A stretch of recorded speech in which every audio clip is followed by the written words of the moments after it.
Hey y'all, happy Saturday, happy national or international hair meetup day.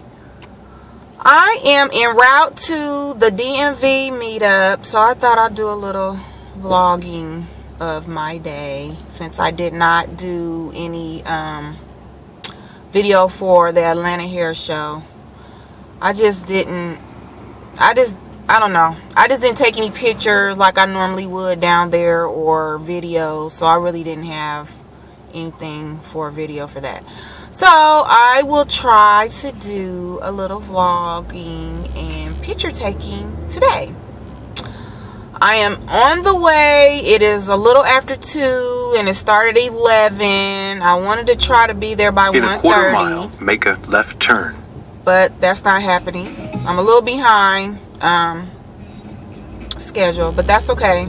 Hopefully they're behind schedule. But anyway, I'm a tad bit irritated. I'm a little bit better, but you know, things happen out of people's control. So the venue got changed at the last minute, so now it is further away from where I live than it was originally, because it would only have taken me probably 5 to 10 minutes to get to the first location, but now it is taking longer, probably up to 30 minutes, because I have to drive into DC to get there. So that pretty much sucks, and traffic is not moving as easy as I would have hoped it would be, but that is okay and it is expected.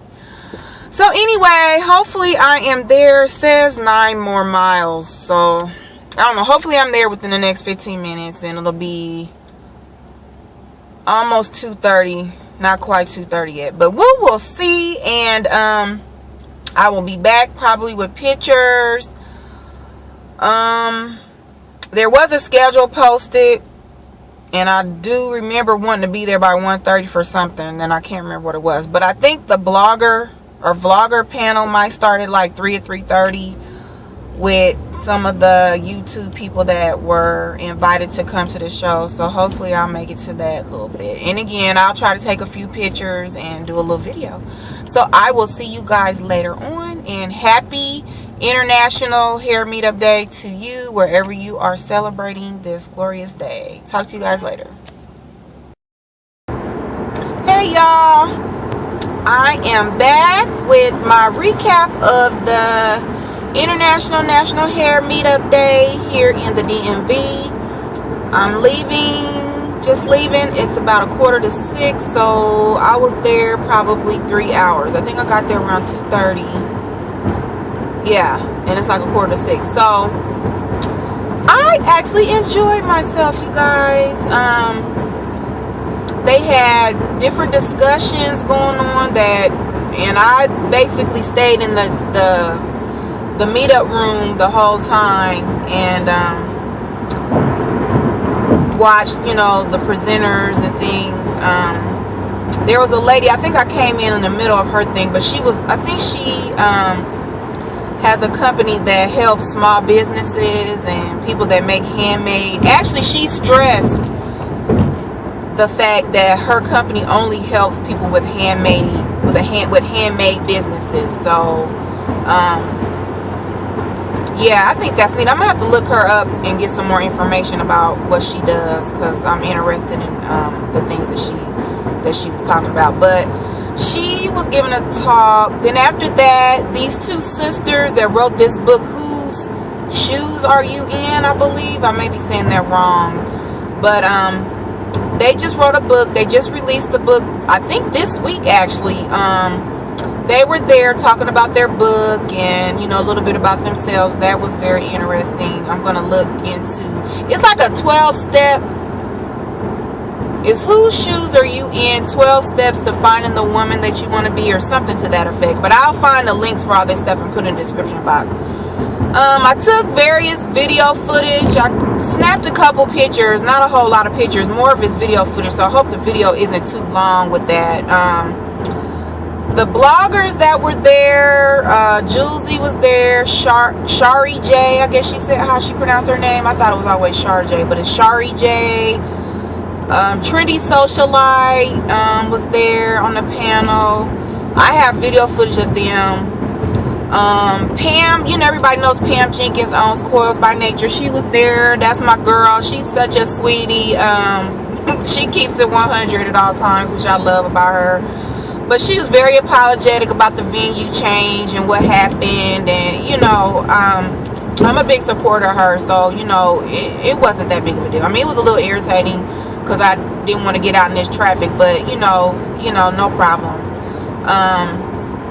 And I think she's giving everybody a $20 credit at her on her website to get a product, so because she felt so bad. And she had discount parking because I would have paid $24 to park, but she I guess she got a deal going with them where everybody paid $9, which was awesome. So stay on 3. The vendors that were there, my friend Ty Parsons, he's a fellow jury maker. He was there.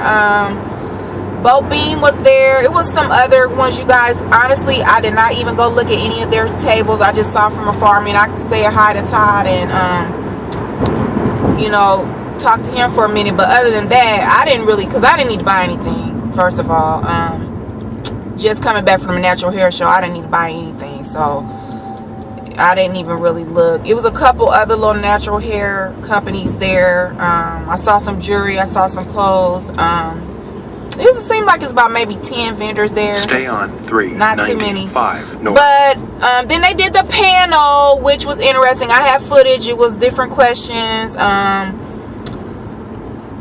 What was addressed?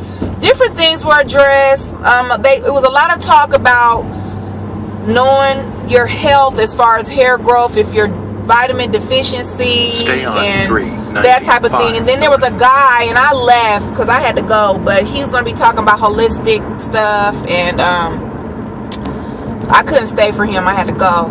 But I really enjoyed it. All the you know, all the conversation that was being had, all the people they got to speak.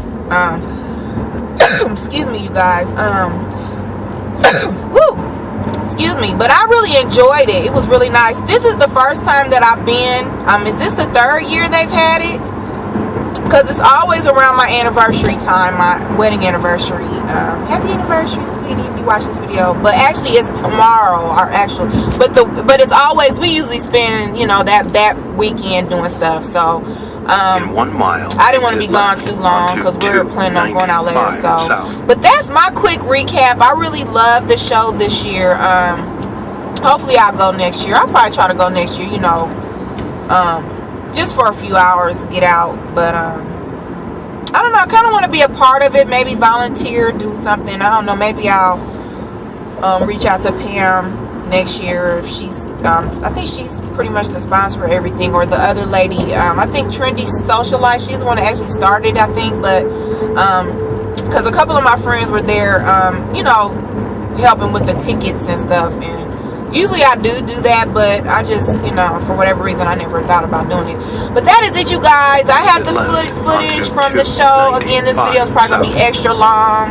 I don't know, I may try to edit some of it out, but anyway, I hope everybody enjoyed their International National Hair Meetup Day, and I will see you guys in the next video.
My fiance is here, and he, like, nobody knows, like, I got a man or anything, because he is like the Matrix. Because he does not want anybody, he don't want no pictures taken. He'll tell all of them, don't take no pictures of me, nothing. And he does not like the fact that my son our son together is on the internet. But I had to explain to him that it's a part of what Donna Maria was talking about, like the people having a connection with you. You know, so certain things I cannot voice. Like, I wanted to create several Twitter accounts and fake Facebook accounts and fake Instagram accounts just to say what I really want to say. But then I got people like Julesy who says everything that I want to say. Because I just can't. I cannot, because I have this thing to, you know, uphold or whatever. And even like with the canceling of the venue and all this other stuff, you know, the girls went hard on me on like the meetup boards and all this other stuff, but I used to get in my feelings about it, like, oh, she's not doing that. But now it's like, hey, shit, I can give you a refund. I can give you a refund and we can call, but my only thing about the internet and social media is that it gives you a voice when you can say whatever you want without knowing how it will affect that person. You know, like if Beyonce cancels a tour or a city or something because she had exhaustion, then nobody's upset about that. But something that I couldn't control, not saying I'm Beyonce, but they give me all this flack about it. You know what I'm saying? So it's like so quick, women are so quick to like get on it. The keyboard gangsters is what I call them. You know? And they can type it hard too, like they fingers hurt. Yeah! Come see me! Like, meet me somewhere! Like, come see me! And tell me that to my face. That's what I want to tell people. But I can't. You know what I'm saying? Like, come see me. Come to my face. But they be behind that keyboard. And she waited till 11 o'clock to tell us. Like, that's when I got to my damn computer. Like, what you want me to do? I cannot do everything from my phone. You know what I'm saying? So, just like, you know, so you gotta treat them with, you know, and I had to make everything soft and pretty and, you know, but sometimes I want to throw a couple of methods out there, but I can't. So I just leave it to Julesy to do it. Hi, my name is Julesy. Let's talk about this. I don't have an online brand. I'm me. That's who you get. For me, when I first started, you know, I think it's clear that I went through a change on my channel where it was very quiet and nice and beautiful, and I was like, bam, hey, I'm here, y'all. And so for me, what happened was, I think, one, I met somebody who I was like slightly a fangirl of in real life, and I was like, oh, she could, and I just wasn't here for it. And then two is like when you hit like 30K, and then the message boards find out who you are. And it's like, all right, well, if they're gonna talk about me, like, at least let me be me. Let me, you know what I mean? Like, I just want to be comfortable in my skin, and I don't want, my biggest concern is somebody meeting me in real life and having a complete different expectation about who I am, and I know I'm crazy. So I don't want to be docile and cute. So I don't want to be out, turned up at the club, drinking, or at the strip club, and you run up to me and like, ooh, you're not supposed to be here. I'm not going to project an image that's something that I'm not. So I was just like, all right, well, I'm going to be me and do me, and this way there's no, you know, those people that support me will genuinely support me. They're not supporting something that's a part of me. So I don't really have so much an issue of like my brand crossing over. My boss knows about my YouTube channel. Somebody at a meeting the other week was like, aren't you look just like this girl? It's a Havana twist tutorial. And my boss was like, it's her. And they're fine with it. It is what it is. You know, when I went to job interviews, I talk about it because the last thing you want is for your job to suddenly find out about it and then it becomes a problem. And so I don't want the YouTube to become a problem. I just want it to be something that, you know, either I do and I enjoy it, or, you know, it just is what it is. It doesn't need to be a negative in my life. The only issue that I have with it crossing over to my personal life is how much people think they know you or know the all of you. I'm only giving you a part. You know, I did a video about lack of support and friends, and all of a sudden I don't have no friends. You know, I did a video about loneliness and dealing with mental illness, and all of a sudden I'm crazy and you see a therapist. And it's like, all right, well, how do you take these things and twist them, and then all of a sudden you think you know who I am? And so when it starts to cross over and people projecting their negativity on me, I think that's the period I'm trying to get through right now, right? You know, and I think it's what happens. It's the natural progression of growth. Either I'm gonna stick with it and, you know, learn how to grow from it, or I'm gonna stop. And so I just want people to remember that I'm human. And so sometimes, you know, I have to stop myself from having a knee-jerk reaction from things, and I have to tailor myself. But it's also like, I wish people just gave a little bit more consideration to being human and being an artist and sensitive about your shit. And, you know, and being like, you know, look at how we, you know, everyone can't be a Beyonce. I'd rather be much more like a Solange. I'm not kicking nobody in elevators though, but, you know, I kind of like, I think, like, who are the women that I admire? I love Nina Simone, and I love her, not even for her music, I love her for her story. And she just was very, you know, she was very emotional and very personal about her stuff. She didn't want you to come for her. But she also, like, learned and grew from that and was able to turn it into something more. And so I want to be able to turn this into something more.